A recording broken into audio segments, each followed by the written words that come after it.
Bonsoir à tous, bonsoir. Nous continuons sur notre lancée des soirs précédents et nous restons sur le thème de un homme à la hauteur de ses prétentions. Et parlant de cet homme, je tire quelques paroles qu'il a prononcées. Je les trouve dans le Saint-Évangile de Jean au chapitre 14. Il vaut la peine de lire les 6 premiers versets et je sélectionnerai la phrase qui va nous interpeller ce soir. Je lis donc Jean 14, verset 1er, c'est Jésus qui parle, l'homme qui est à la hauteur de ses prétentions, que votre cœur ne se trouble pas. Croyez en Dieu, croyez en moi. Il y a plusieurs demeures dans la maison de mon Père. Si cela n'était pas, je vous l'aurais dit, je vais vous préparer une place. Et lorsque je m'en serai allé, que je vous aurai préparé une place, je reviendrai, et je vous prendrai avec moi, afin que là où moi je suis, vous y soyez aussi.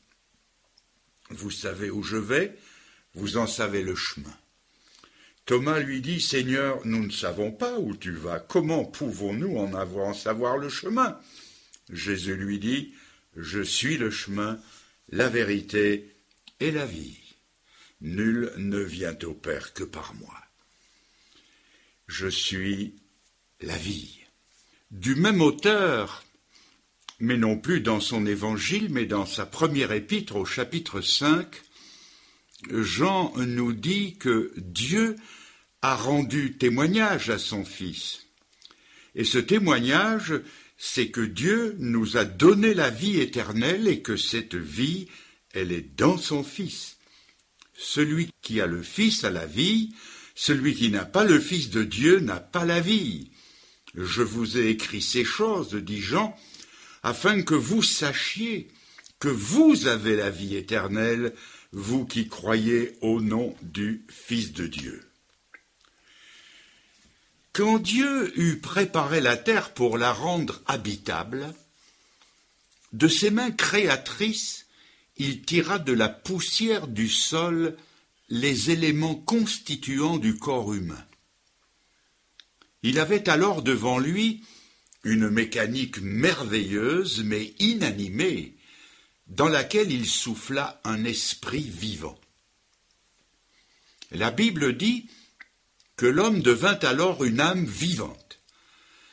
Dès le début de la Bible, la Trinité humaine, l'esprit, l'âme et le corps, est déjà révélée comme créée à la ressemblance du Dieu lui aussi trinitaire, Père, Fils et Saint-Esprit. La vie que possédait l'homme était un mélange harmonieux d'éléments matériels et spirituels. Tandis que par le truchement du corps, son âme jouissait des bienfaits que Dieu avait répandus à profusion dans la nature, par le truchement de son esprit, son âme jouissait des bienfaits spirituels que Dieu lui prodiguait sans compter. Aussi longtemps que ces 2 domaines lui furent accessibles, la vie de l'homme fut un état de bonheur parfait. Aussi longtemps que son corps fut sous le contrôle de son esprit, la vie fut idéale. Tant que son esprit fut en contact et en communion avec le Dieu dans lequel il n'y a pas l'ombre d'un changement, sa vie ne connut pas la moindre perturbation. Mais cet état de grâce n'a pas duré. La Bible dit que par la désobéissance, le péché est entré dans le monde et l'homme a été coupé de Dieu. Quelque chose est venu mourir en lui et quelque chose d'autre est venu naître en lui. D'un seul coup, du jour au lendemain, le domaine spirituel lui a été fermé, ne recevant plus dans sa vie la puissance de Dieu, il s'est trouvé incapable de maîtriser les passions qui avaient fait irruption dans son corps. Et la situation s'est renversée. L'enveloppe destinée à obéir est devenue maîtresse de la situation. Elle est devenue le grand dictateur de nos vies, à qui il impose ses lois et donne ses impulsions, au point que le fameux verset de l'Épître aux Romains, au chapitre 5 et versets 15 à 25, est devenu une expérience tristement universelle que je résume ici par le seul verset 19. « Je ne fais pas le bien que je veux, et je fais le mal que je ne veux pas. » Son trésor spirituel, l'homme l'a perdu. Il est désormais comme une chenille mélancolique qui verrait passer un joli papillon. Lui, il se délecte du nectar des fleurs. Elle doit se contenter des feuilles de chou. Lui vole et virevolte dans l'air. Elle est rivée au sol. Mais tout n'est pas perdu pour elle. Si elle veut retrouver l'espace aérien, elle devra passer par une expérience que la biologie appelle la métamorphose. Et nous aussi, si nous voulons reconquérir ce qui a été perdu, il nous faudra passer par cette autre métamorphose que la Bible appelle la conversion ou, de façon plus précise, la nouvelle naissance.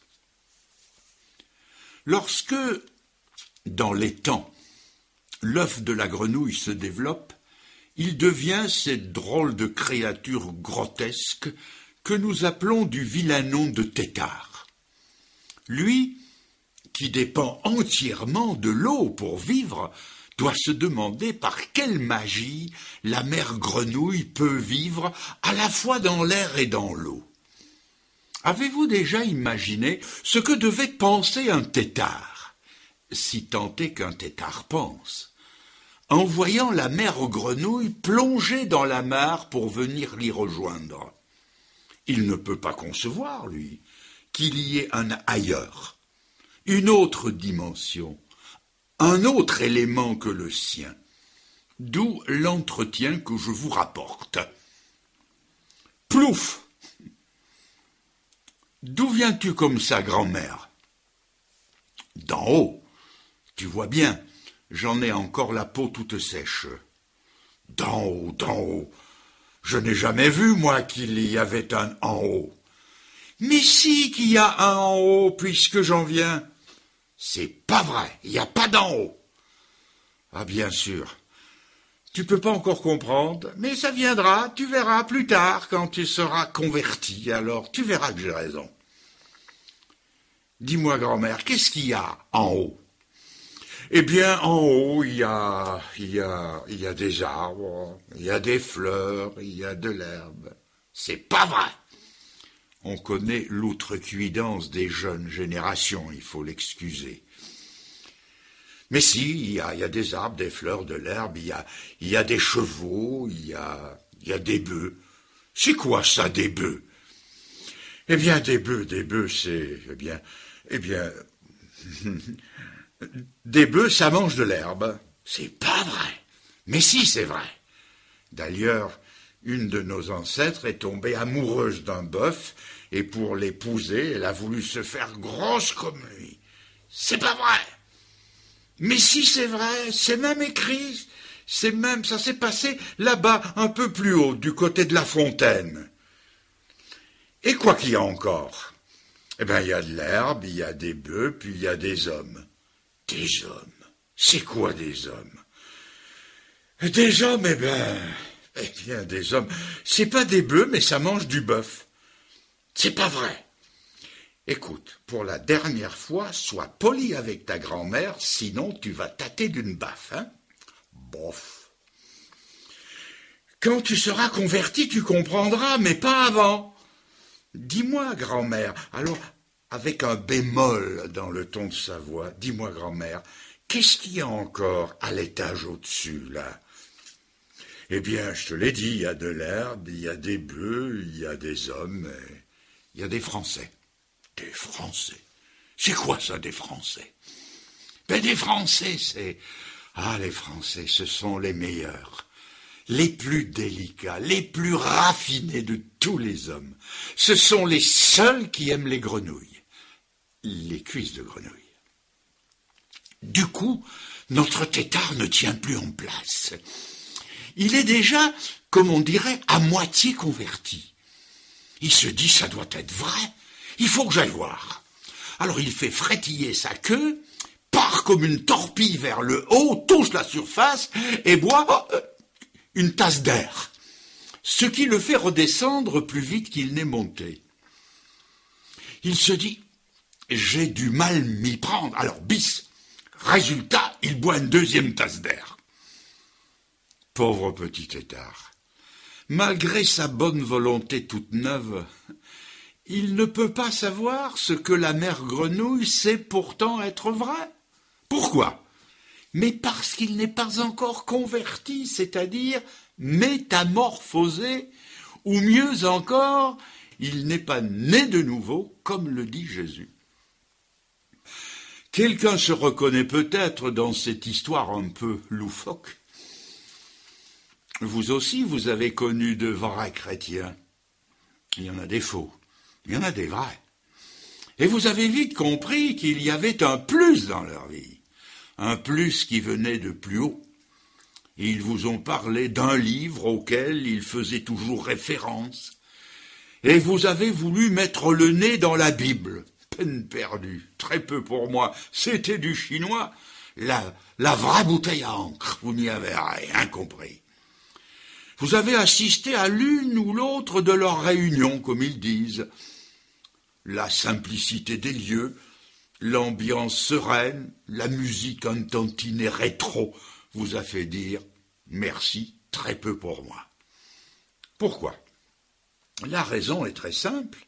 C'est encore Jésus qui le dit, si un homme ne naît de nouveau, il ne peut ni voir ni entrer dans le royaume de Dieu, il ne peut pas le comprendre. Et c'est à un super tétard que Jésus a dit ça, à un universitaire diplômé devenu prélat qui ne comprenait rien à rien. Vous trouvez ça dans le 3e chapitre de l'évangile de Jean, Jésus face à Nicodème, le docteur de la loi. Remarquez qu'un tétard peut se plaire dans sa petite eau, au milieu de ses épinoches, ses sangsues, ses larves en tout genre. Mais tant qu'il s'en tient à cela, il reste étranger à la vie supérieure. Une riche dimension de vie lui échappe.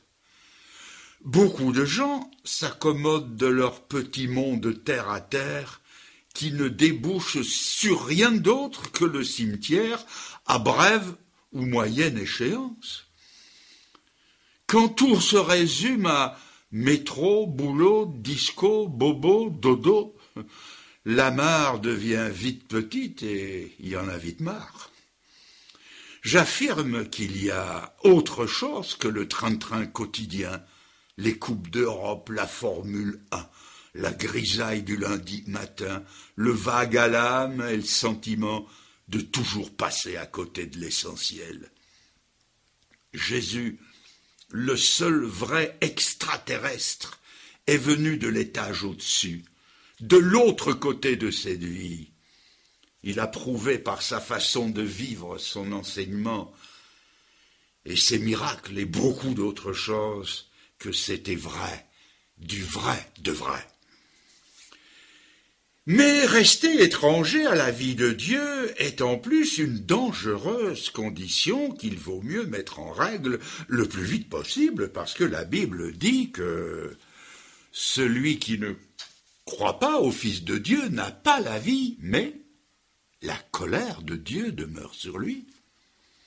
La Bible veut dire par là que la vie telle que les hommes la conçoivent, respirer, se mouvoir, croître, s'amuser, se nourrir, se loger, ce n'est pas vivre, c'est seulement exister. Et exister dans ce sens-là, c'est vivre avec une épée de Damoclès sur la tête et être sous la condamnation qui pèse sur le péché. Cette vie-là porte une étiquette, condamnée à périr. Combien n'y a-t-il pas de millions de gens, jeunes ou moins jeunes, qui, sans avoir connu l'expérience de la conversion, disent que la vie ne vaut pas la peine d'être vécue? Combien de fois ne se sont-ils pas dit « Qu'est-ce que je suis venu faire dans ce monde ?» Nombreux sont ceux qui, pour avoir trop espéré ou trop attendu de la vie, sont en proie à de cruelles désillusions. Allez toucher du doigt la misère humaine dans les pays du quart-monde, où des millions vivent dans des bidonvilles insalubres comme ceux que j'ai visités à Haïti. Leurs conditions de vie misérables, ils les changeraient volontiers contre une année de bonheur. Ah, s'ils pouvaient monter d'un échelon. À l'échelon plus haut, on trouve la classe laborieuse de ceux qui croient ne pas avoir assez pour vivre et cependant trop pour mourir. Ah, s'ils pouvaient monter d'un échelon. À cet échelon supérieur, on trouve la petite bourgeoisie à qui rien n'a manqué. Pour n'avoir jamais été ni trop riches ni trop pauvres, ils n'ont pas été assez pauvres pour être malheureux, mais pas assez riches pour être heureux. Ah, si eux aussi pouvaient monter d'un échelon, et à l'échelon tout à fait au-dessus, supérieur, on trouve ceux à qui tout a réussi, à qui rien n'a manqué, et qui sont encore, eux aussi, à la recherche de ce que les autres n'ont pas trouvé. Que de millionnaires malheureux, que de pauvres riches, comme le disait Bossuet, que de Dalida, de Romy, de Monterland, d'Hemingway, de Marilyn Monroe et de tant d'autres, comblés au-delà de toute mesure, qui eux aussi auraient volontiers échangé leur vie contre une année d'un vrai bonheur, qu'ils n'ont finalement trouvé nulle part, sinon essayé d'y échapper par le suicide. Tous les jours, ils ont peiné au mat de cocagne de la vie. Les promesses de bonheur flottaient bien haut. Quelques très rares concurrents y sont arrivés, mais quand ils ont cru décrocher le prix de leur bonheur, ce n'était qu'une farce. Leur dorure, c'était du toc, du clinquant, du fer blanc. Le bonheur était plus haut, beaucoup plus haut, il était aux cieux. Alfred de Musset a écrit à ce propos « Ah, pauvres insensés, misérables cervelles, qui de tant de façons avaient tout expliqué. Pour aller jusqu'aux cieux, il vous fallait des ailes. Vous aviez le désir. La foi vous a manqué. Ceux qui ont trouvé le bonheur ne l'ont pas trouvé dans une existence faite d'abondance matérialiste, mais au contraire dans la perte de cet esprit de conquête des jouissances terrestres. Jésus nous dit, dans l'évangile de Luc, chapitre 9, 24, « Celui qui voudra sauver sa vie, la perdra. Et celui qui la perdra à cause de moi, la sauvera. » Il nous montre par là que pour recevoir la vie qui s'écrit avec un V majuscule, il faut lâcher l'autre, celle qui nous lâchera un jour. Ce genre d'existence qui n'est qu'un leurre et qui nous conduit à notre perte. Quand Saul de Tarse s'avança menaçant sur la route de Damas, il fut terrassé par une lumière aveuglante et par une voix, celle du prince de la vie qui lui disait « Saul, Saul, pourquoi me persécutes-tu » C'est là que sa vie a basculé. Lui qui avait tout misé sur l'acquisition d'avantages et de titres, comme il le rappellera plus tard dans sa lettre aux Philippiens au chapitre 3, dont je vous donne une citation libre. Écoutez-le dire. « Moi, circoncis de la race d'Israël, de la tribu de Benjamin, hébreu né d'hébreux, c'est-à-dire de pure race, zélé pour la cause, irréprochable quant à la justice, mais ces choses, position, honneur, renommée, titre, amis, influence, ces choses qui étaient pour moi des gains, je les ai regardées comme une perte en comparaison de l'excellence de Jésus-Christ mon Seigneur, pour lequel j'ai renoncé à tout, et ces choses que je recherchais autrefois, je les regarde maintenant comme de la boue. Dans l'évangile de Luc au chapitre 7, une femme sensuelle, vénale, adepte de l'amour libre, prostituée sortie des bouches de l'orgie, est venue se mettre aux pieds de Jésus. Cette existence qu'elle menait jusqu'ici, était-ce vivre ça? Regardez ce qu'elle en pense à présent. Elle s'agenouille aux pieds de Jésus. Elle mouille ses pieds de ses larmes, les baise, y répand du parfum. Elle se sépare de son passé, elle perd volontairement l'argent que lui rapportaient ses passes, et elle trouve dans l'apparente austérité de Jésus une abondance de vie et une paix de l'âme jusqu'ici inconnue d'elle. Dans l'évangile de Matthieu au chapitre 9, on trouve un certain Lévi, assis au bureau des impôts. Était-ce vivre vraiment que cette existence tout entière dominée par la cupidité, passer à tromper les contribuables, à brasser les pièces d'argent et à les entendre teinter dans ses coffres, à discuter âprement à longueur de journée pour une question de gros sous?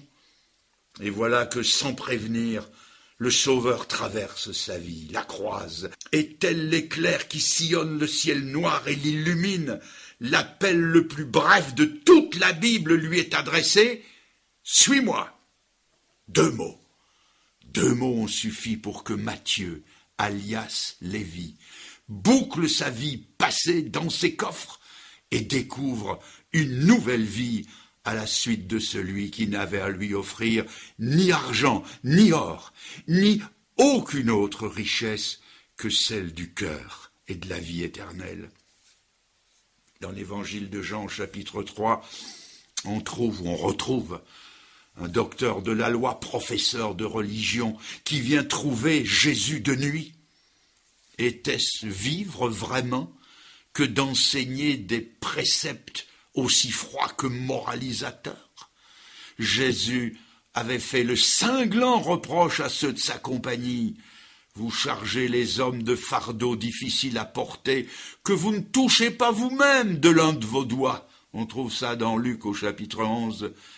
Et c'est à lui en particulier, à Nicodème, sans doute moins hypocrite que les autres, que Jésus a dit: il te faut naître de nouveau. Il te faut, Nicodème, une nouvelle vie qui vient de plus haut que de ta chair de vérité, d'où tu pérores sans savoir de quoi tu parles. Et Nicodème a fini lui aussi par déposer ses sermons creux au sépulcre du Seigneur, en qui il avait reconnu le docteur venu de Dieu, pour avoir désormais quelque chose à dire qui enfin venait d'en haut. Était-ce vivre? Était-ce vivre vraiment que cette existence que je menais autrefois dans les vanités du monde et ses plaisirs trompeurs que la Bible appelle des citernes crevassées qui ne retiennent pas l'eau? Cette existence en rase-motte, menacée du jugement de Dieu, je l'ai laissée entre les mains percées de Jésus-Christ, afin que, comme il l'a promis, il la bannisse à toujours de sa mémoire. Pour rien au monde, je ne voudrais la reprendre et la revivre, ne serait-ce qu'une journée, parce que pendant cette journée, je pourrais mourir et être perdu. Et cette existence sur laquelle Dieu a déjà passé sa condamnation, Jésus vous appelle à la laisser, comme l'ont fait Lévi, Nicodème, Saul de Tarse, dont j'ai parlé, pour saisir celle qu'il vous offre. Car la vie, dans le plein sens du terme, il ne pourra vous la donner que lorsque vous aurez consenti de plein gré à abandonner l'autre. Cette vie qu'il vous offre en échange de l'autre est aussi différente que la vie de la mère grenouille est différente de celle du tétard, que celle du papillon l'est de celle de la chenille, aussi différente que la candeur l'est du vice, l'artiste du profane, le printemps de l'hiver. Et cette existence dont il veut vous détourner, il l'a portée sur le bois maudit de la croix. Là, la colère du jugement de Dieu est tombée sur elle, par conséquent sur lui. Cette existence dont il s'était revêtu dans ce jour tragique, pour bien nous prouver qu'elle ne valait rien, elle lui a coûté une suée qui a été jusqu'au sang, une tristesse qui a été jusqu'à la mort, et une mort qui a été jusqu'à l'enfer de l'abandon. Et cette autre vie qu'il vous offre en échange, c'est la vie qu'il a sortie de la mort où nos péchés l'avaient plongé. C'est cette vie merveilleuse qui a fait jaillir des lèvres de Marie de Magdala extasiée. « Maître, Rabboni » a-t-elle dit. C'est celle qui a rempli les disciples de joie. C'est cette vie qui sort du trou, tellement glorieuse que pendant quelques jours, l'apôtre Thomas n'arrivait pas à y croire. C'est cette vie de résurrection de Jésus-Christ qui devient la possession des pécheurs repentants. Et puis, ce qui rend une conversion authentique, ce sont les deux phases distinctes et néanmoins inséparables qui la composent. Premièrement, il y a l'abandon de l'existence passée, c'est la repentance. Deuxièmement, il y a la réception de la vie de Jésus-Christ ressuscité, c'est la foi. Certains ont pensé qu'on pouvait dissocier ces deux éléments. Je m'explique. Conversion veut dire demi-tour. Et l'idée de certains, en ce qui concerne la conversion, c'est celle d'un sergent-major faisant évoluer son peloton et disant une, deux, demi-tour, halte. Mais l'écriture, c'est autre chose. L'écriture, c'est une, deux, demi-tour, marche. La vie chrétienne n'est pas qu'une halte, elle n'est pas qu'une confession de foi négative. Si je n'accepte pas le marche, est-ce que je peux me dire converti? Certes, il y a un stop, et parfois même une marche arrière quant au passé, mais il y a aussi et toujours un go, avanti, en avant toute quant au présent. Imaginez-vous, Saul de Tarse, grand exemple de conversion, arrêté par le Seigneur sur la route de Damas et lui disant « D'accord, Seigneur, je capitule. Je te rends mon épée, mes lettres de plein pouvoir, et laisse-moi maintenant rentrer tranquillement chez mon papa à Tarse. » Imagineriez-vous cet ardent combattant de la foi, écrivant dans son épître aux Thessaloniciens « Vous vous êtes convertis à Dieu en abandonnant les idoles » et ne terminant pas sa phrase « pour servir le Dieu vivant et vrai », c'est-à-dire marche. Impensable.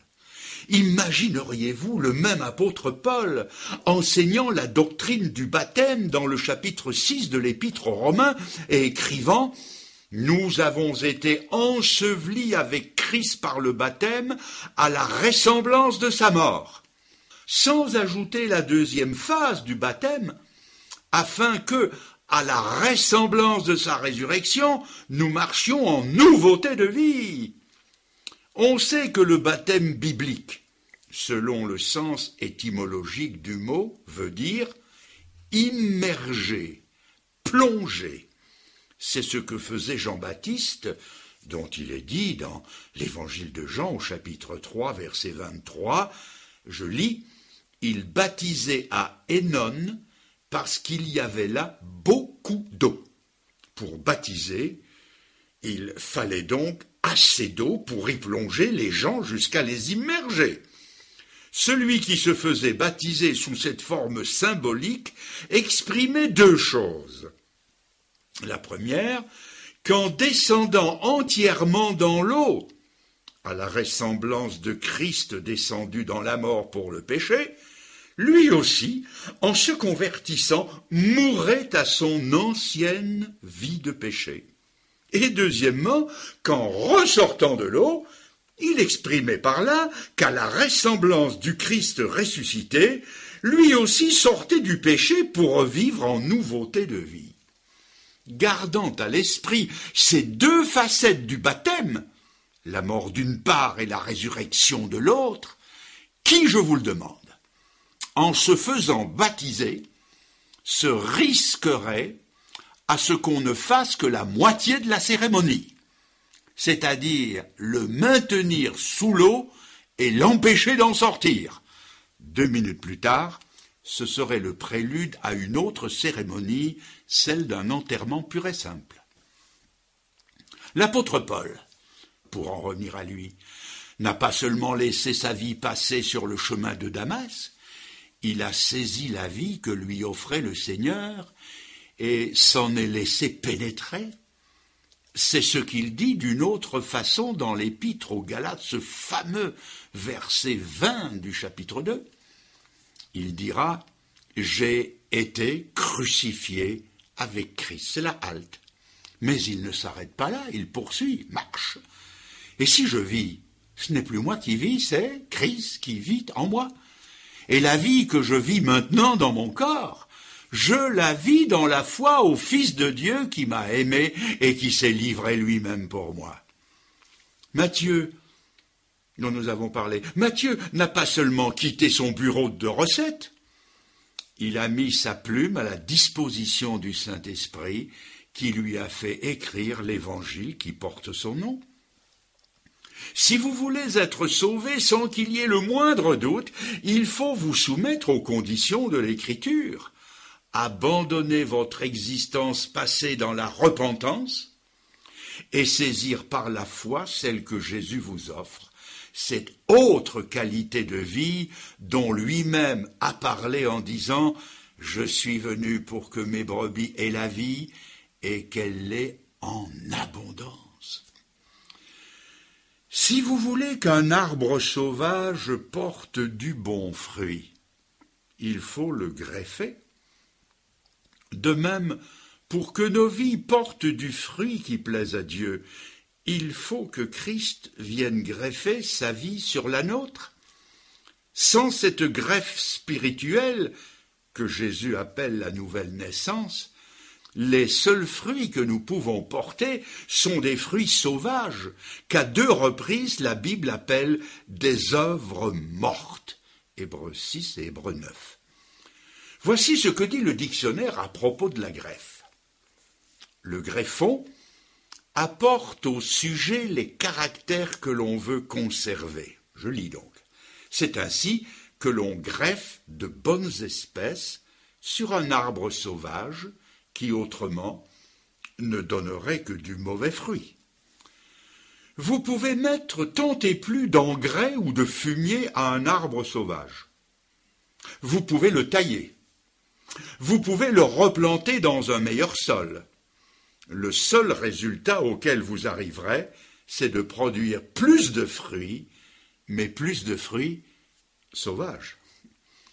Vous pouvez tout essayer pour transformer votre vie, vos sentiments et vos pensées, prendre des bonnes résolutions, désirer vivre une vie conforme à l'exemple de Christ, faire des neuvaines, réciter des patères, supplier Dieu de vous donner des victoires sur vous-même, vous n'arriverez qu'à produire davantage d'œuvres, mais d'œuvres mortes en ce qui concerne le salut.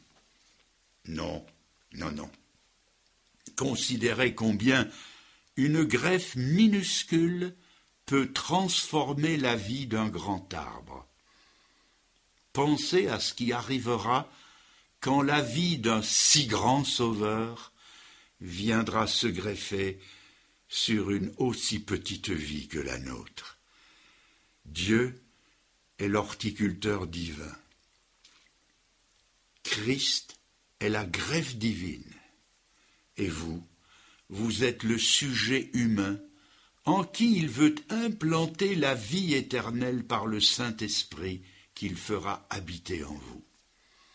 Une vie ainsi greffée ne peut porter que ce que l'Épître aux Galates au chapitre 5 appelle le fruit de l'esprit, composé de 9 variétés que voici: l'amour, la joie, la paix, la patience, la bonté, la bienveillance, la foi, la douceur et la maîtrise de soi. Dieu consent à mettre la vie de son Fils dans la vôtre. Voulez-vous vous laisser greffer par lui? Si oui, ouvrez-vous à son intervention. Recueillons-nous tous un instant dans ce moment de la prière finale. Adressez-vous vous-même à lui. Et si vous avez de la peine à trouver les mots qu'il faut, je peux essayer de vous aider. Je parlerai très lentement, et si ce que je vais dire vous convient, vous pouvez suivre cette prière et la dire silencieusement de votre cœur à Dieu, comme si elle était la vôtre. Nous nous inclinons donc à présent. Seigneur, et vous pouvez suivre, Seigneur, Seigneur, j'ai compris ce soir que ma vie spirituelle, elle était plus au fond de la mare avec les têtards que dans les altitudes avec les anges. Dites-le lui, si ça continue, je n'ai aucune chance d'aboutir dans ton ciel. J'ai bien essayé de changer de vie, mais sans résultat. Seigneur, j'ai parfois l'impression que je deviens pire.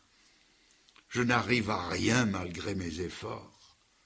Dites-lui encore, Seigneur, je tourne en rond. Je suis fatigué de moi-même ce soir. J'ai compris que je devais me repentir et je le fais sans hésiter. Je capitule devant toi. Je te demande pardon. Seigneur, je fais la halte.